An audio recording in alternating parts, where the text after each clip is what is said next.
वरी हिकिड़ो नओं फितनो वठी कढियो अथनि त नाई ॾही ते शादी कयो। मां तव्हांखे ॿिया ॾींहं खुटाइनि जा मूंखों हिन ॾियाड़नि में घटि 15 माण्हुनि पुछियो आहे ज़ईं नाई ॾही ते शादी कजे।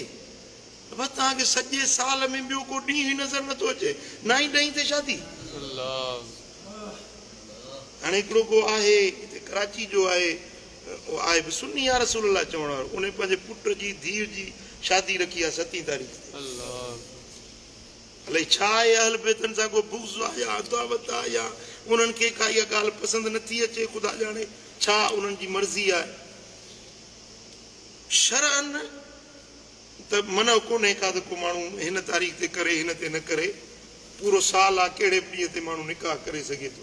पर असांजी अहल बैतनि सां मुहबत आहे, उन्हनि सां असांजो ताल्लुक़ दिलि जो आहे ऐं उन्हनि जे ॾुख जो शहादत जो ॾियारो आहे। भला फर्ज़ आहे छा उन्हनि ॾींहंनि में तव्हां शादी कयो? शादी माना ख़ुशीअ जो ओञाण ऐं होॾो इमामनि सगोरनि जो शहादत जो उहो हिकिड़ो सदमो आहे दिलि खे, ॾुख आहे दिलि खे, उन टाइम ते शादी करणु माना इहो हिकिड़ो इंडिकेट कनि था त असांजो इन्हनि सां बुग़्ज़ आहे, इन्हनि जे शहादत ते असां ख़ुशि आहियूं, शादी था मल्हायूं। सो महिरबानी करे इहे अहिड़े क़िस्म जा मसाला मूंखों त न पुछो, मूंखे तकलीफ़ थिए थी। मूंखों 8, 10, 15 माण्हुनि पुछियो आहे साईं शादी कजे न कजे, शादी कजे न कजे, नाई मरम ते ॾही मरम ते ॾींहं खुटा था जा नाई ॾही ते।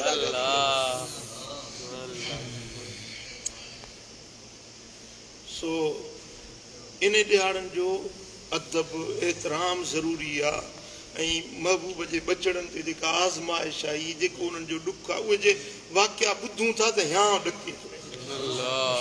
ऐं हुज़ूर अलैहिस्सलातु वस्सलाम जन ख़ुदि इहे वाक़िया बयानु कया आहिनि, करबला जो छा छा थियणो आहे, हीअं थींदो हीअं थींदो, हुज़ूर जन ख़ुदि रुना आहिनि, साहबी रुना आहिनि। ऐं इहो ग़मे हुसैन सुन्नत मुस्तफ़ा आहे, मदीने वारे साईं जी सुन्नत।